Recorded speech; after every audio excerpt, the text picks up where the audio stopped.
Hello everyone, my name is John, I'm the Geeky Fanboy, and over the last couple of weeks and months, I have played through a new trilogy of games because I was told that they are kind of similar to the Danganronpa games, and they were also made by the same company, namely Spike Chunsoft. So I decided, hey, let's give it a go. It's about people killing each other, and it's got some puzzles and mystery. Let's run with it. That's right, I played all three of the Zero Escape games: 999, Virtue's Last Reward, and Zero Time Dilemma.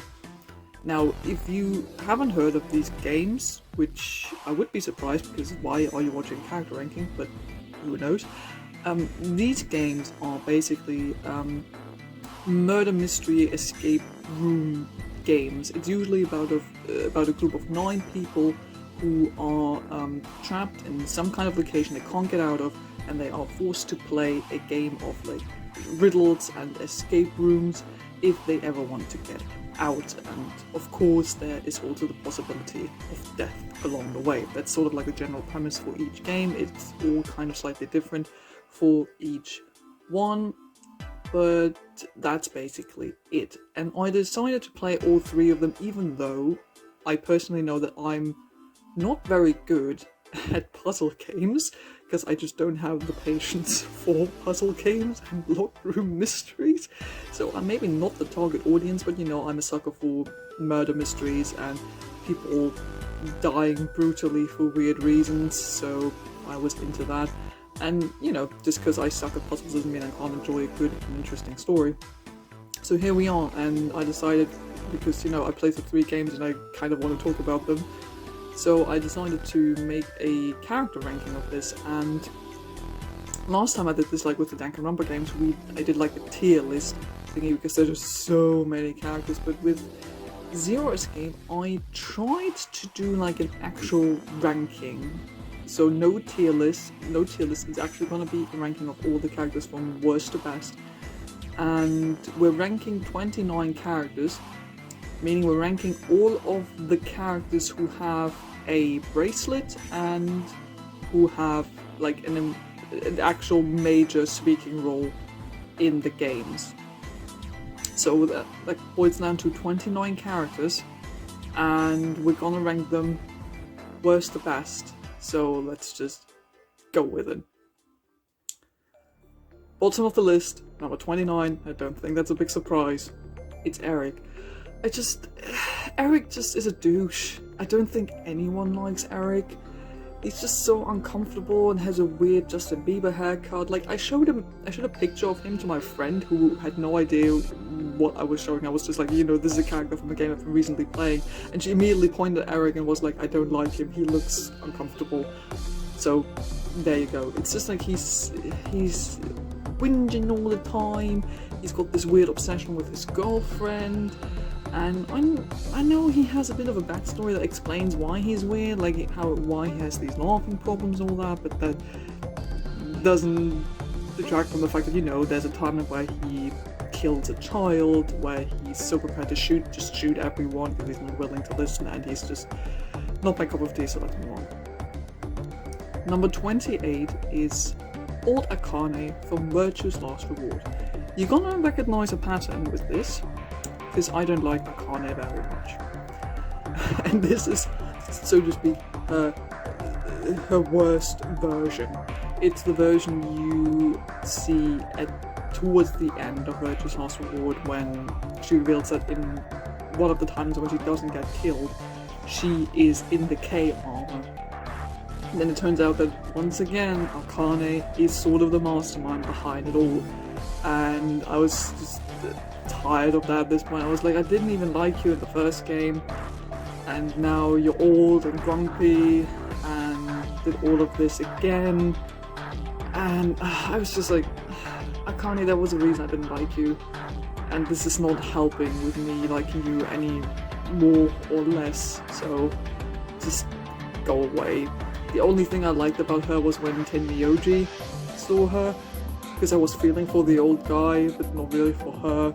So, there you go. Number 27, Akane from 999. Again, I just don't like Akane that much. Like the first game goes really hard for, you know, you're supposed to like her. The first game is really all about, you know, this is your friend from childhood days. She used to be Junpei's good friend, and they clearly have like a crush on each other, and it's just, I just didn't buy it. Like literally the first playthrough of 999 I did was I took every choice that got me away from Akane. That was like my first playthrough of 999. I just didn't want to be around Akane. I was like, this is weird, this is uncomfortable, this game clearly wants me to like you for no reason, but I'm not buying it. She's way too sweet, she's way too nice, and I just didn't buy into like the nice girl shtick the game was really going for. Maybe I'm just not a fan of this type of character, I don't know, but it was really obvious that the game wants you to like her, and I just didn't go with that because it just didn't feel right. And you know, as it turns out at the end of 999 that she's actually responsible for everyone getting trapped in the nonary games. I was like, see, I did have a reason to dislike you. Yes, it's kind of so you get so she gets saved as a child. I'm like, but I still don't really care about you that much. Maybe it's just like because I'm not a fan of her cliche-ish kind of character, that, you know, she's the best friend or childhood friend of the main character, and they clearly like each other but don't admit it. It's kind of like that cliche stereotypical storyline, and I'm just not a fan of that, so that's probably why I didn't like Akane that much. Number 26, the Ninth Man. See, the Ninth Man's better than two versions of Akane. This is purely based on the fact because I think he makes like the most interesting decision like the first time around while you play the game. He has like the first interesting moment once everyone realizes they're trapped and they need to get out, and he just like grabs Clovis ready to kill someone and just goes full on a crazy murder dude right away, and you're like, holy shit, what's actually happening right now? Like, he makes the first decision that really makes it go, oh, okay, something is happening right now. And then he gets blown up, and I was like, that just happened, okay, that was quick. And then it kind of turns out, you know, towards the end he had maybe something to do with what's going on in the games and all that, and it's really interesting that for a man who's like in the games for like 10 minutes, if it's even 10 minutes, but he really has sort of a lasting impact because he's the first to die, he's the first to have like a understandable panic reaction to what's happening, and that just really sticks to you, I think. Number 25, Quark. I mean, Quark is adorable, he's cute, but he has no reason to really be there. He's there because of Tenmyoji, and yes, their relationship is cute and how much Tenmyoji cares for Quark, but other than that, Quark doesn't really contribute anything. He's out of commission for a large part of the game because he's one of the first people to fall sick to like Radical 6, and then, you know, he tries to kill himself or tries to kill others, and then you just kind of knock him out or look for him, and he just doesn't do anything. And you know what, it would have actually been interesting if, you know, when Theo says in one of the first rounds of voting, he's like, you know, this kid, he's like a con man and he lied to you, you know. Would have actually been interesting if Quark had actually turned out to be kind of a liar and a bastard brat, but no, it turns out he's just like a nice kid, and I'm like, yeah, he's cute, but he doesn't really do much for the story, and I'm not that big a fan of like kid characters, so that's why Quark is number 24. Number 24, Sigma from Virtue's Last Reward. Now, I really wanted to like Sigma. I'm like, okay, Junpei was sort of like the classic cliche anime video game protagonist character, and Sigma, you know, in the beginning I thought, you know, Sigma's gonna have a bit more like individuality and character himself, but it's just that he's a weirdo. He makes so many weird comments, especially towards like the female characters of the cast, like in regards to, like, you know, nudity and swimsuit and all that. It just felt really uncomfortable and really weird, and it was so out of place every time it happened. I'm like, Sigma, what the hell, man? people are dying and you really need to focus on something else right now. It just didn't work for me at all, especially when you find out towards the end of the game that while he does have the consciousness of a 22-year-old, he is a 60-70-year-old man on the outside, which makes all the weird sexual harassment comments even weirder. And I just wasn't into that at all. Number 23, Akane from Zero Time Dilemma. And there we go, there's the third version of Akane, arguably the best one, because I feel like her character was a bit more toned down in Zero Time Dilemma. She isn't like the obvious female character the protagonist has a crush on. She's still like Junpei's childhood best friend, but I feel like this cliche of a character from the first game is toned down a lot, which helps with her characterization. She's allowed to be more of an individual, I think. And Zero Time Dilemma does a good job to like push characters into impossible situations where they just react to whatever is happening, and Akane really gets to have some crazy bad shit moments, which is fun to watch. You know, her with a chainsaw, amazing. I was totally into that. And I like her relationship with Junpei much more in the third game than in the first one. Just felt a bit more natural, and I just like that Akane was a bit more toned down. I still don't like her very much, but this is like her best version, I think. Number 22, Phi from Virtue's Last Reward. It seems like I have a problem with the main female characters in these games. Like, the games really want you to like the secondary, like, main character, which is usually like a girl you get paired up with. In the first game it's Akane, and in the second game it's Phi. And I started out thinking, okay, you know, Phi could be cool, but the more the game went on, I was like, I don't know, I just didn't really click with her. She's like super bossy and impolite, and I don't know, she just wasn't really my cup of tea. I can see why people like her. I just didn't really connect with her. While I'm normally a fan of like sort of not shy, but sort of like removed, cold characters, she was like on the real like impolite scale, and I felt like some of her remarks were occasionally out of place, and I occasionally felt insulted by her. And you know, there are moments when you feel like she's one of your most trusted allies or one of your best friends in the game, then she still snaps you in the back. Like this whole one scenario where she votes betray because she wants to pay you back for the other timeline where you chose betray felt so ridiculous to me, because she basically sent her consciousness back in time just so she can screw you over, and I felt like, wow, really, after everything we went through, this is what you do? That's some petty bullshit. I was like, that's why I don't like you, Phi. Number 21, Phi from Zero Time Dilemma. I'm sorry. Again, maybe it's not because, similar with Akane, Phi's personality and characterization in Zero Time Dilemma is a bit more toned down, a bit more relaxed, and that makes me like her a bit more. Also because she turns out to be related to Sigma, which I saw coming. I was like, I finished Virtue's Last Reward, I was like, I'm getting secretly related vibes from these two. So there you go. But I think that helped to make her more interesting as a character when, especially like for example when you get the ending where all three of them, like Sigma, Phi and Diana, they hug as they sort of realize who they actually are, and seeing her reaction to Delta, to her brother, that automatically made her more interesting, I thought, than in Virtue's Last Reward.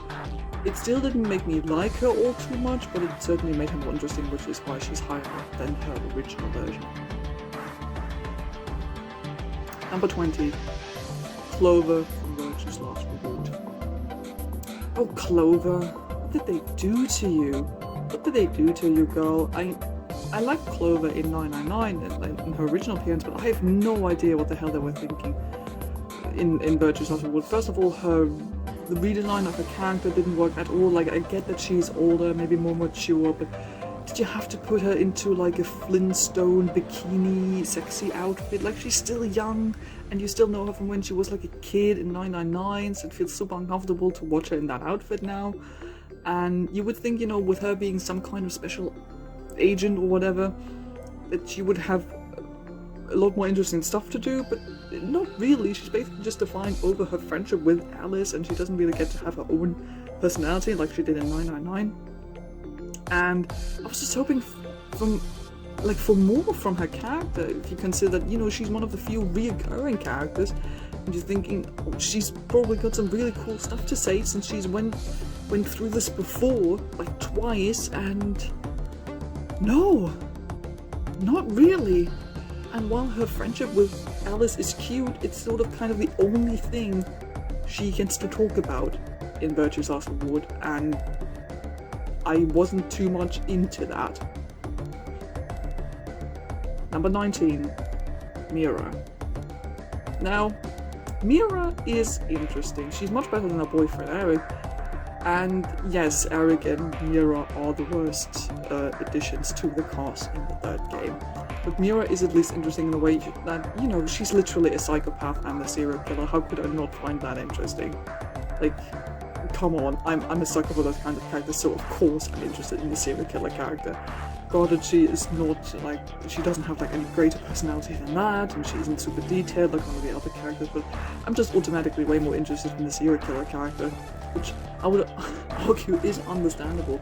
I also kind of appreciate the fact that they actually go out of their way to explain that she is literally a psychopath when she explains that she doesn't, since she was little, she has trouble understanding emotions, why people react in a certain way, and that she would, you know, practice expressions, and that she didn't understand how or why people felt certain emotions, and that's what her mother told her, you know, the emotions are felt in the heart, and that's why she takes people's heart.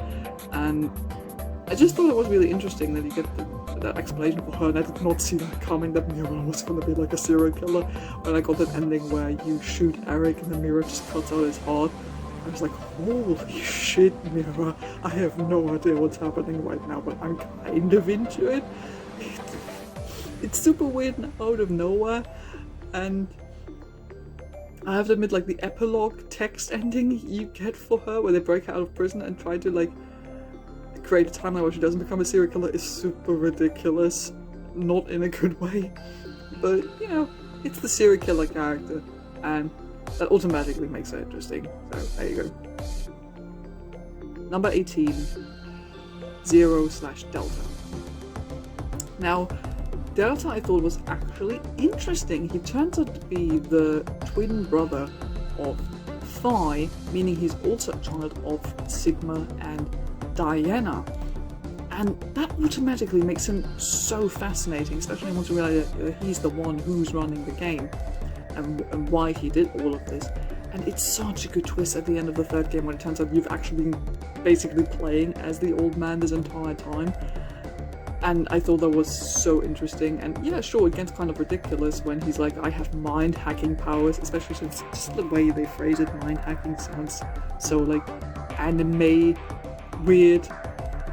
But I was just like, yeah, you know what, cool, let's run with it. I just thought it made him so interesting that he was the mastermind behind this whole thing, that he was like over 120 years old, that he did all of this just so he and Phi could be born, so his parents could get together, that he had some weird mind powers that didn't make him invincible, but helped him to create all of these scenarios. And I just really like the implications and the thought and the motivations behind his character. And at the end of the game, when you get to the final ending, it's like, and he's just like, you can't call the cops on me because I didn't do anything in this time. I was like, oh, you sly bastard, you had this whole thing planned out, didn't you? I just love this so much because arguably, he maybe wins at the end of the day, in a way, I guess. And the only thing I was kind of mad about is that, you know, he also turns out to be the leader of Free the Soul, and I think this is kind of glanced over. I thought it was interesting when they said, I'm also the leader of Free the Soul, and brother. I was like, oh no, he's that guy whom Dio did everything in the second game, that was super cool, but then they kind of glance over that and move on to more like the this is why he released Radical 6 onto the world, which was granted also interesting. I was like, we're just gonna forget that he created like a whole cult thingy. We're just gonna forget about that. Okay, yeah, sure. So I wish we got more about that, but I really like all the thought that went into Delta and what you can imagine is going on with him as a character, which is why he's number 18. Number 17, Alice. Now, Alice, I think, as a character, had a lot more potential than what we got in Virtue's Last Reward. Like I mentioned with Clover, she is mostly defined over her friendship/relationship with Clover. She kind of turns up at the end of the first game with, you know, all eyes and the mummy in the eyes. But then she's basically just some bitchy special agent for some government facility.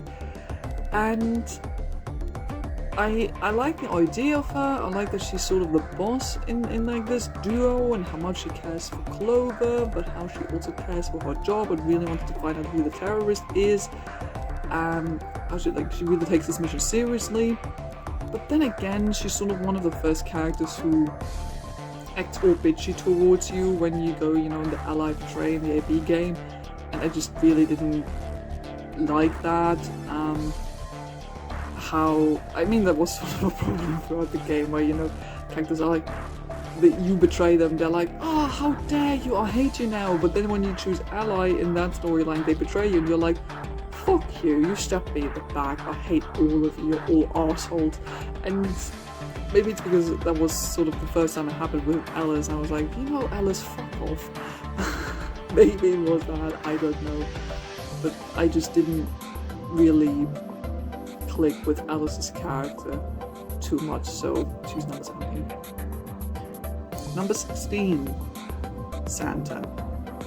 Okay, so Santa is at least more interesting than his sister.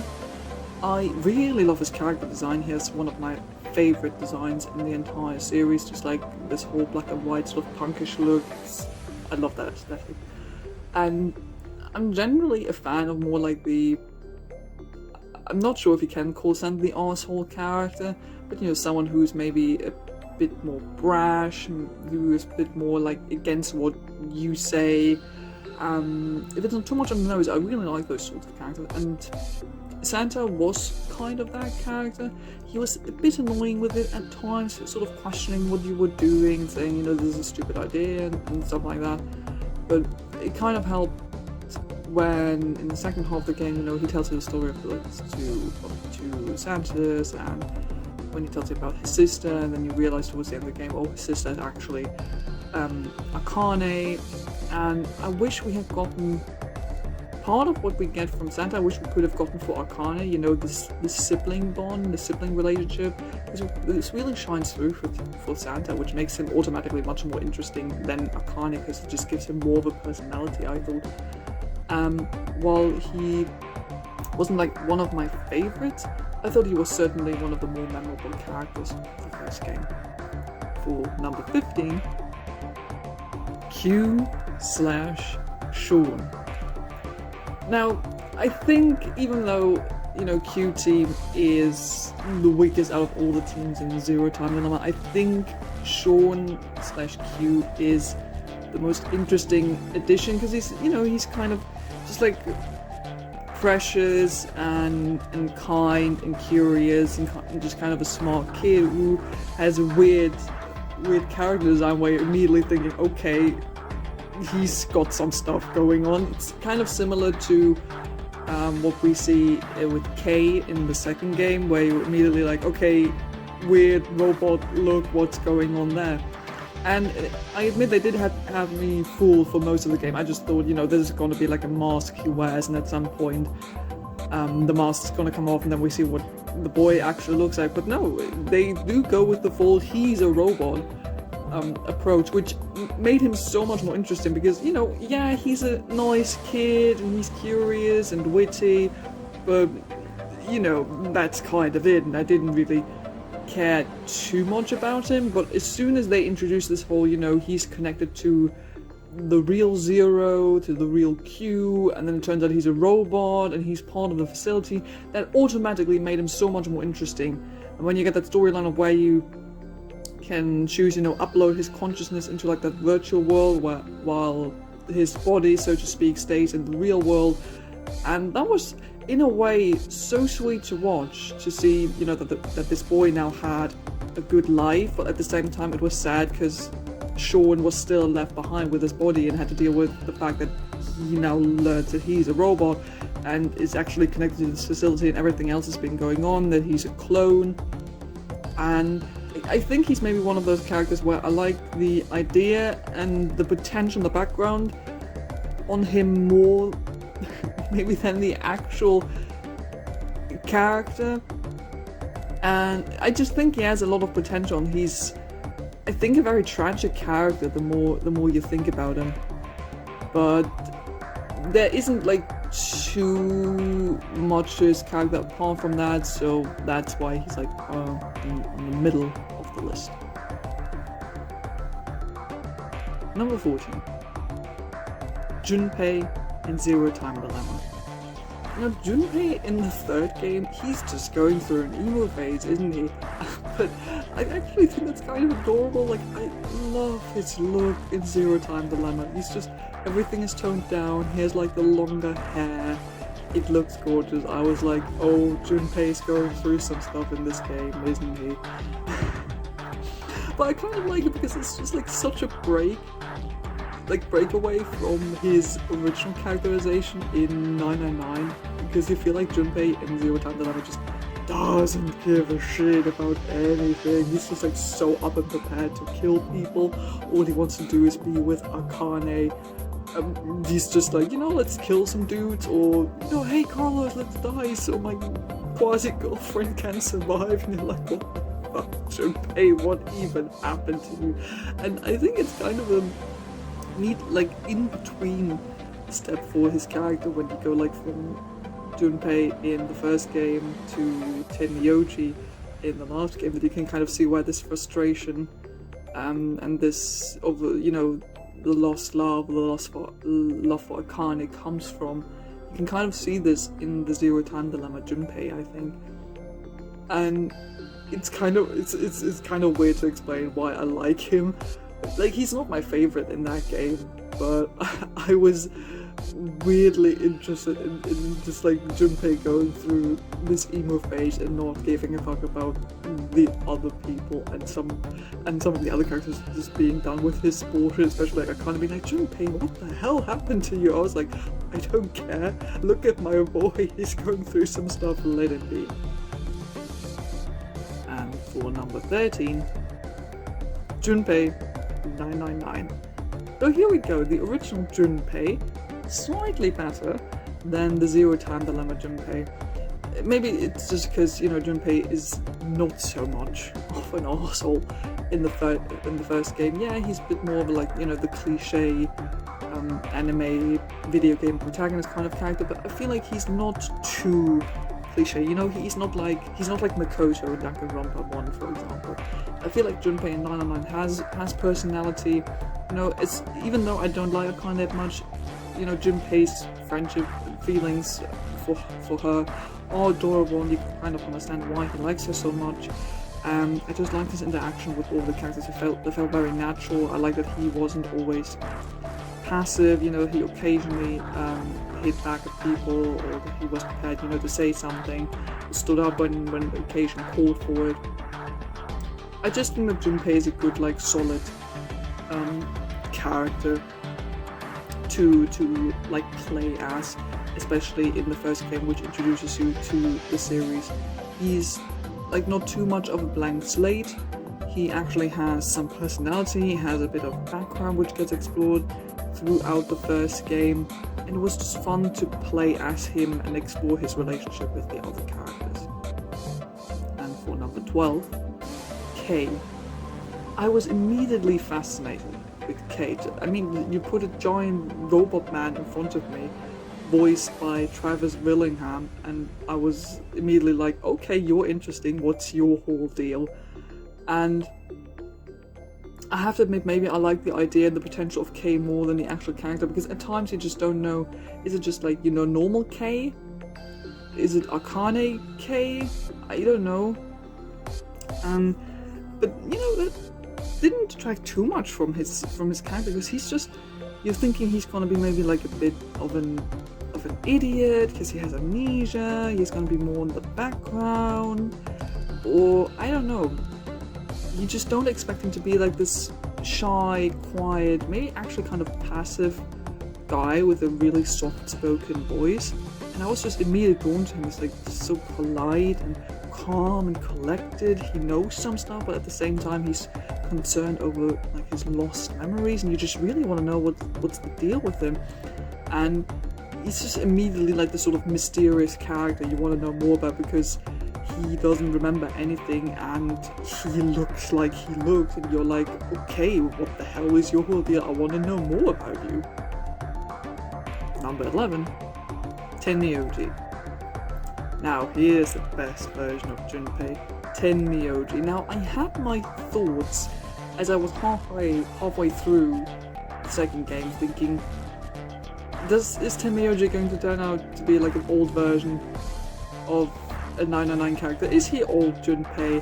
And yes, it turns out he is old Junpei. And I just like the development Junpei went through as he became older, because Tenmyoji is really just like this hard-boiled old man who just like doesn't give a crap about other people except for maybe Quark.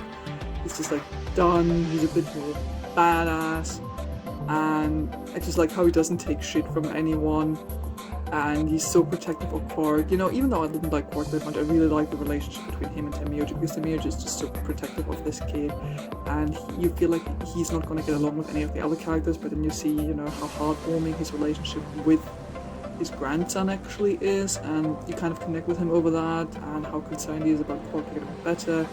And I just really liked seeing Tenmyoji acting and reacting to what was happening around him. That he was so protective of Quark. It was like, who did this to my boy? We're gonna go find a cure. And how he was simultaneously, willing to trust people, but also willing to not trust them. And I think with Tenmyoji, I could kind of understand why he would at times ally with you and why at times he would betray you, because it really made sense depending on the situation. So I really like how Junpei basically developed to be this wise, badass man who is still kind of caught up with this relationship he had with Arcane at some point. You can really feel that he has some deep-seated issues in regards to this woman. He felt really deeply for her and wanted to be with her, but didn't really have the opportunity. But luckily he was able to take in Quark and now has this little family that he built up. So yeah, Tenmyoji, good. And we're getting into the top 10 with the number 10 spot, Lotus. Now, Lotus is the quote-unquote fan-servicey character in the first game, in 999. And normally, when I see characters like her, I'm immediately like, fan-service character, okay? I'm not gonna get much from that person, but it kind of turns out Lotus is cool.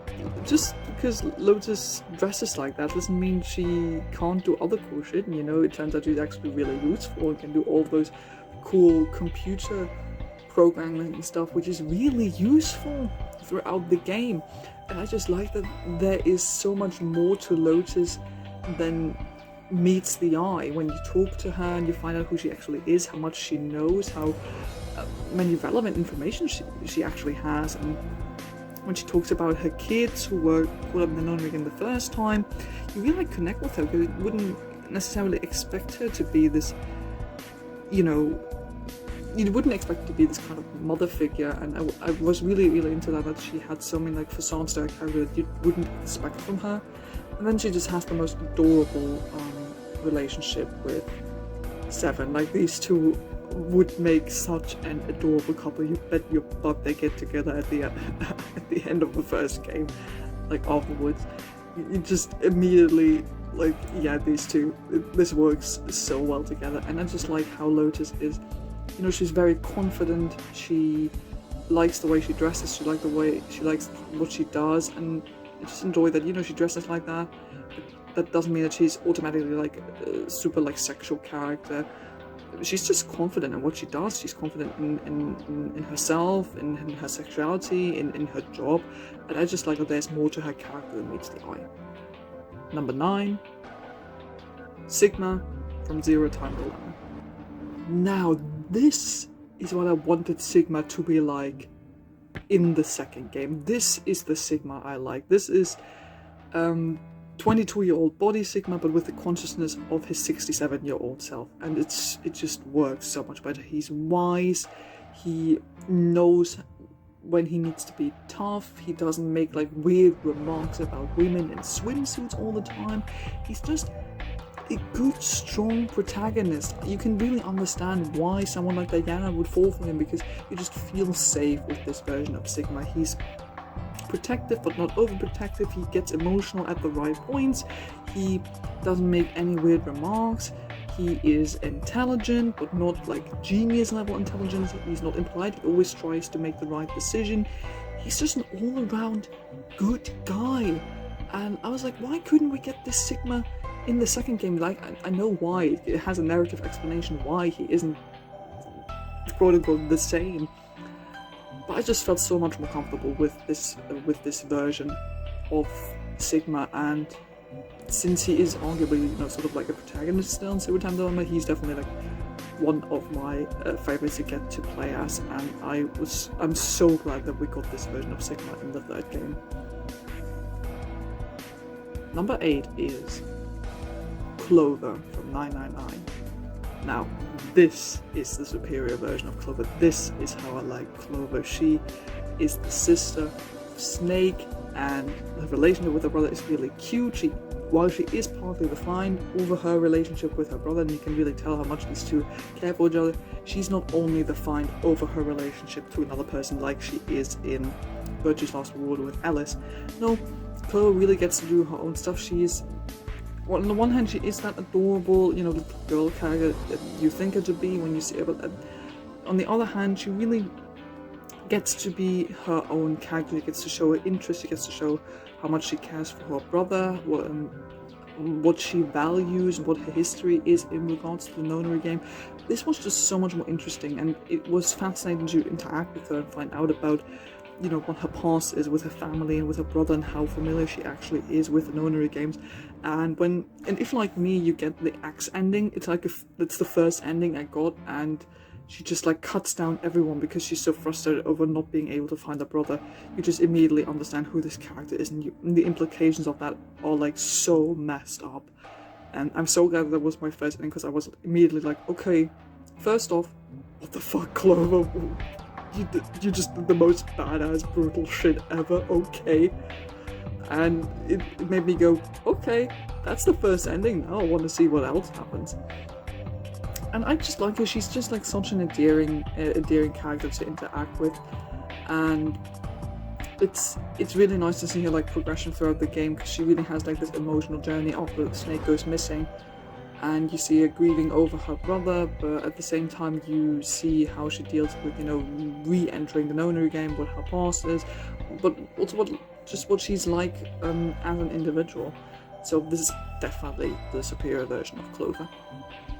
Number 7 is Ace. Now, Ace, I immediately gravitate towards, because he's just like this older, calm, collected leader kind of guy. And I was just like, I like him. He's cool. I feel like I can trust him, which in retrospect, weird. But he didn't feel over the top. He felt realistic. He naturally took on this kind of leader position without being too pushy about it. And I just felt like, this is a good guy. We're just running with what he does. He has a nice voice also, which I kind of think helps with you being more trustworthy, with him being more trustworthy. But I think that makes him all the way more interesting when it turns out towards the second half of the game that he's actually the bad guy. And while he didn't necessarily plan the Nonary game, he was very much responsible for like the previous installment with like the children experiments, and that he did all of this just to just so he could, cure his face blindness, and he's still responsible for killing like a bunch of people. That he, kidnapped children, he assaulted children. He's totally prepared to kill them. Like this whole scene with him when he tries to kidnap Akane and all that, and it's just so much. And this switch from normal, calm, collected Ace to when he just goes full villain is absolutely amazing. And I was immediately sort of haunted by that. When you see his eye just looking through that little window, and you hear like sort of manic talking, you're immediately like, holy shit, Ace, what the fuck happened to you? And I just love that because it's sort of like a surprise villain, but it's really well done, and it immediately gives Ace a lot more like implications about his character, because the entire time you feel like, oh yeah, he's cool, he knows what he's doing, he's calm, collected, he's serious, I can trust him. Then it turns out, while he is all of that, he's also just like a crazy person who kidnapped children in the past. You're like, Ace, what happened to you? Number 6 is 7. 7 is just such a sweet, gentle giant. What I liked about 7 is how he immediately subverted my expectations. Like, I looked at him and thought, oh, he is going to be like the big, dumb, giant kind of character. Especially also when they said that he had amnesia, I'm gonna be like, okay, great, he's the amnesia guy who doesn't know anything, it's gonna be dumb. But he's not. He's not at all. It turns out he is a really intelligent and cool and witty cop who just does his best, even though he does have amnesia. He just tries to help. He actually knows a lot of stuff throughout the story. He tells important information.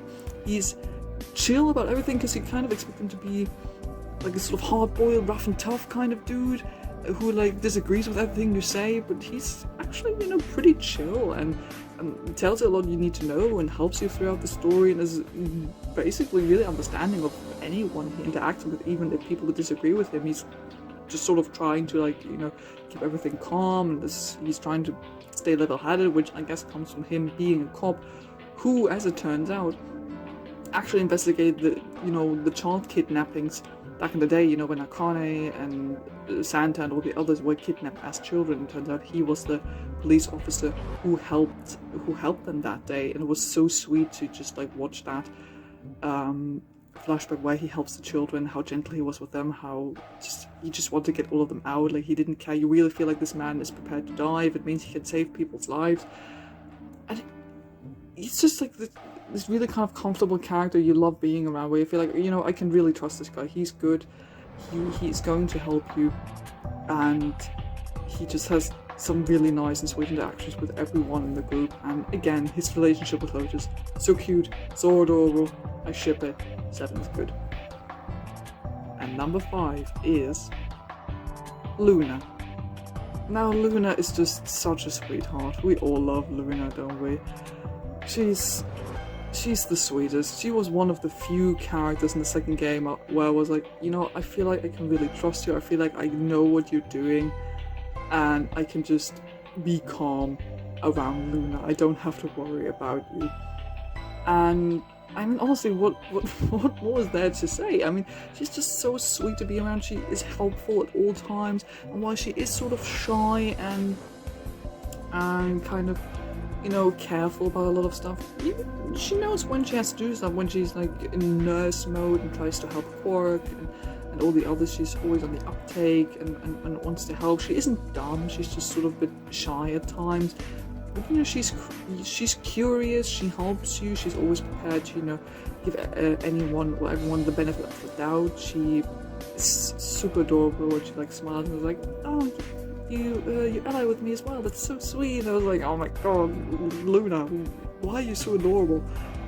And when you then move towards the ending, where you find out about her background story, and it turns out she's actually a robot, and she's been at the facility for a long time. She was just there to, ensure that things went well, to protect people, and how she's connected to Sigma. It was all just really gut-wrenching, and it made her character even more endearing, I think. And I mean, you just can't hate Luna.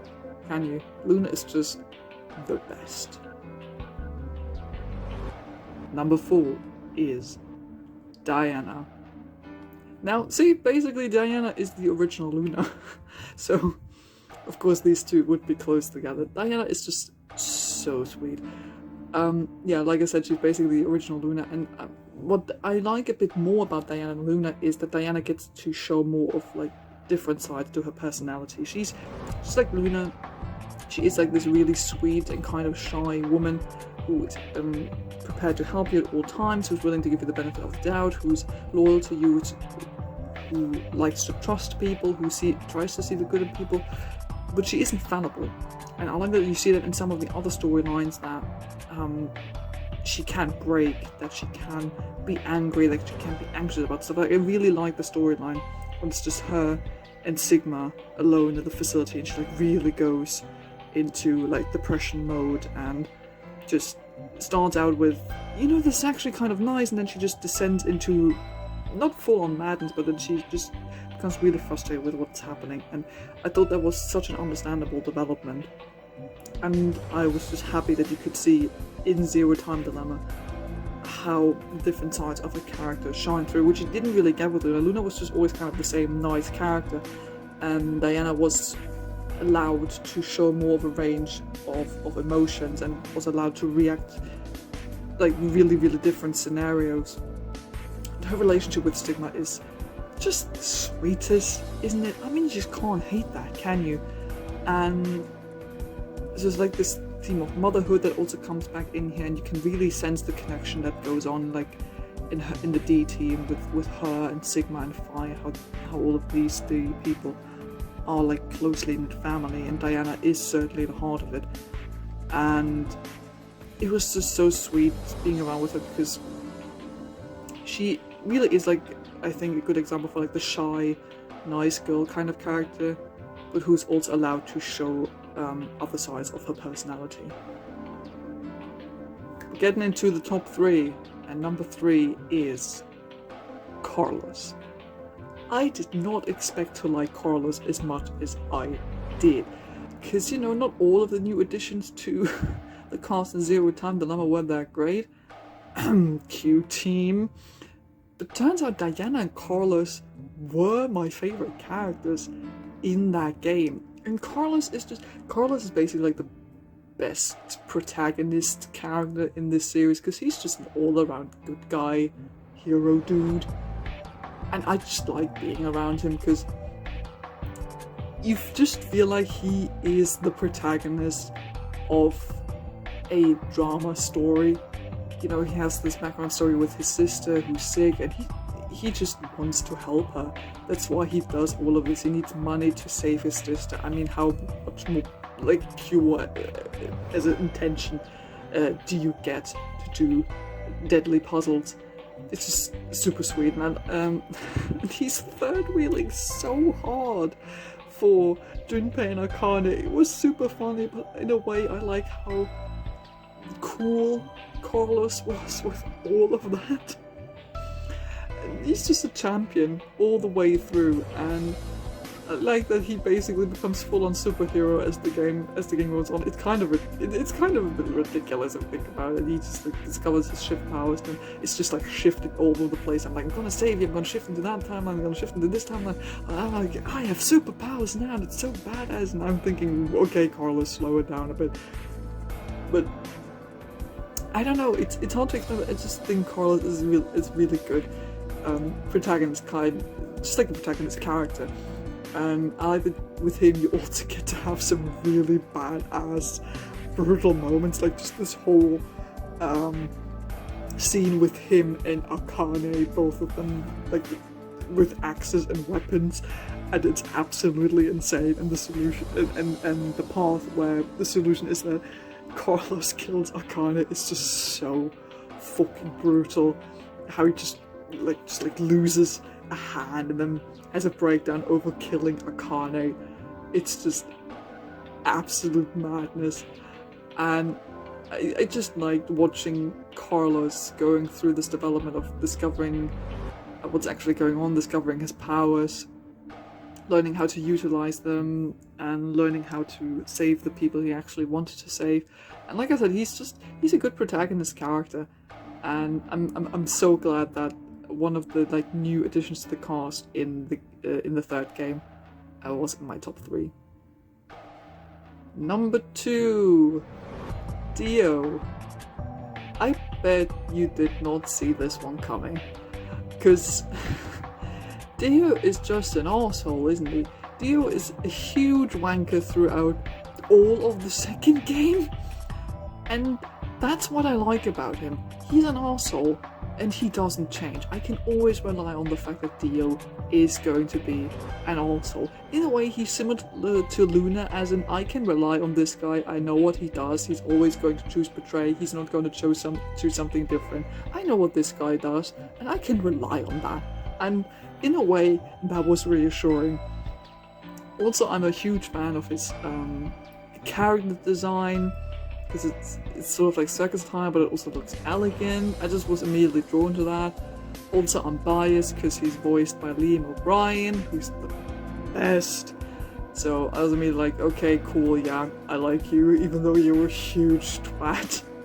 I just immediately gravitated toward that, because there was just he's just like unabashedly an asshole.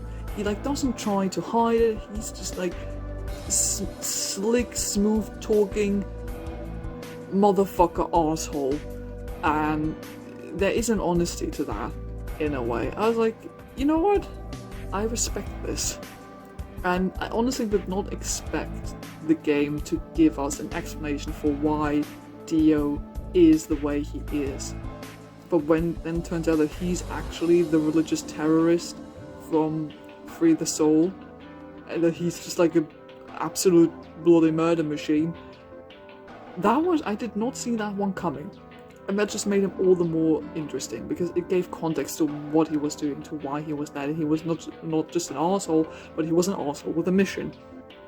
And he was the one who killed the old lady. And as I already said with Mira, if you were like a serial killer or just like assassin type kind of character, you're automatically interesting to me. And Dio, I mean, there are timelines in this game where Dio just straight up murders like 2, 3, 4 people, or like explodes everyone, and you're just like, okay, this is happening. Or like straight up commits suicide so he doesn't have to tell anyone about the bombs or the secrets of Free the Soul, and you're like, damn, that's how far this goes. Okay, turns out he's actually a clone. I'm like, okay, I feel like we should talk about this. And there's just so much going on with this character if you think about it, once you know what's actually going on with him. And I think the game doesn't give Dio that much respect.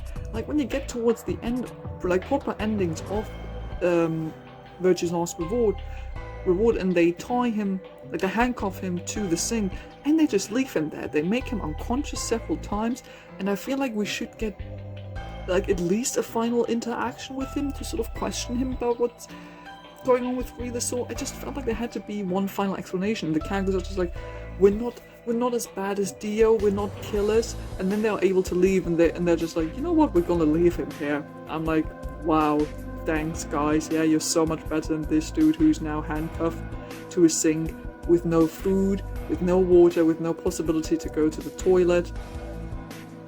Especially since it then turns out they're in space. It's not like they can get help immediately. I'm like, brilliant, you doomed this man to die. And then they actually go back in. I'm like, oh cool, can we now get a final conversation with Dio? Because I think there's more I want to talk about with this guy. You know, how he got into space, what about Free the Soul, you know, what is all of that deal? And just the game didn't give me that. And I was so disappointed and angry with that, because there's so much potential to this character, he's so cool. And I just felt like the game's disrespecting my man. But still, I mean, he's still my second favourite character, and I think that's kind of a surprise because I'm usually, like, arsehole antagonistic kind of characters are usually very hit and miss for me, but in this case, it worked out really well. And number 1, no big surprise, Snake. Snake. He's just such a pure, precious boy, isn't he? I just took one look at him when I started up 999. I was like, who is this fancy looking dude? I like him. Just like his character design immediately interested me, because, you know, he looks sort of kind of fancy, elegant, prince-ish, and I was immediately drawn to that. And then you find out, oh, he's blind, which, you know, is interesting, because you're wondering, okay, how is a blind guy gonna, you know, advance in games of life and death? But turns out he's actually really useful, and he's one of the smartest characters, arguably the smartest character in the group, and he's like wise beyond his years, and he's really protective of Clover. I just love this whole brother-sister dynamic two of them got going on. And it's so stupid that he's out of commission for a large part of the game, because I was immediately drawn to him. I was like, I really like you, I want to solve puzzles with you, and you're cool, you got so much interesting stuff to say. And then the game just like basically takes him away from him. Like, oh come on, he's clearly the best and most interesting character. Why did you have to take him away from me and make me believe that he's dead for large parts of the game? That was so unfair. I was like, great, of course my favourite character is the first one to die, which luckily did not happen. And this whole ending, one of the endings where he confronts Ace and gets like shot multiple times but just doesn't die and holds on to Ace, and the two of them get burned, and Snake is just like so out to get revenge. And that ending was so fucking badass, because throughout the entire games you think Snake is like, and he presumably is most of the time, like this really calm, collected guy. You know, he's the wise guy of the group, he makes intelligent remarks, he's maybe a bit full of himself at times, but you know, he never boasts too much, and he tries to calm the situation and tries to find the logic solution to what's going on. And then you just see him break in that one ending, and you see him confront Ace with his crimes, and he's just really out to get him and to get this revenge going, and he just does it, and he's like a motherfucking badass, and it just hits you so hard that he's preparing to do this. And Taliesin Jaffe is so amazing voicing that character. Again, I'm probably a bit biased because Taliesin is voicing him, but I just immediately clicked with Snake as a character. And I'm kind of upset, out of all the characters who like sort of make reappearances, especially from the first game, I'm still kind of upset that we never got any like mention of Snake in the future games, like especially not in Virtuous Reward, where you have Clover and Alice, and you would think, you know, Clover would maybe talk about her brother at some point or mention what happened to Snake, but no. And I was kind of disappointed, because I was like, you know, I would kind of like to know what happened to her brother, since this relationship between Snake and Clover is so important in the first game, and then to not get any mention in the sequel or sequels, a little bit disappointing. But nevertheless, Snake is my number one favorite character. I think he's a fan favorite, and I guess I can see why. I don't know, he's just exactly the type of character I gravitate towards. He has an elegant design, he is calm and collected, he's one of the smarter characters, he's reserved, he has a bit of an ego but not too much, he has sort of like a hidden emotional badass side, he as a voice actor I like. So Snake basically hits all the right notes. Okay, so that's it for this character ranking for the Zero Escape games. Do let me know in the comments down below what you thought of the ranking, what your ranking of the characters, who are some of your favorite characters from the games, or who are some of your least favorite characters. Did I shoot myself in the foot by telling you that Akane isn't that great to me? Because I feel like a lot of people like Akane, but I don't like her that much. But I don't know, you let me know down in the comments below what your thoughts on the character of the Zero Escape games are. Thank you so much for watching. Don't forget to like and subscribe if you haven't already done that. And I'll see all of you very soon. Goodbye.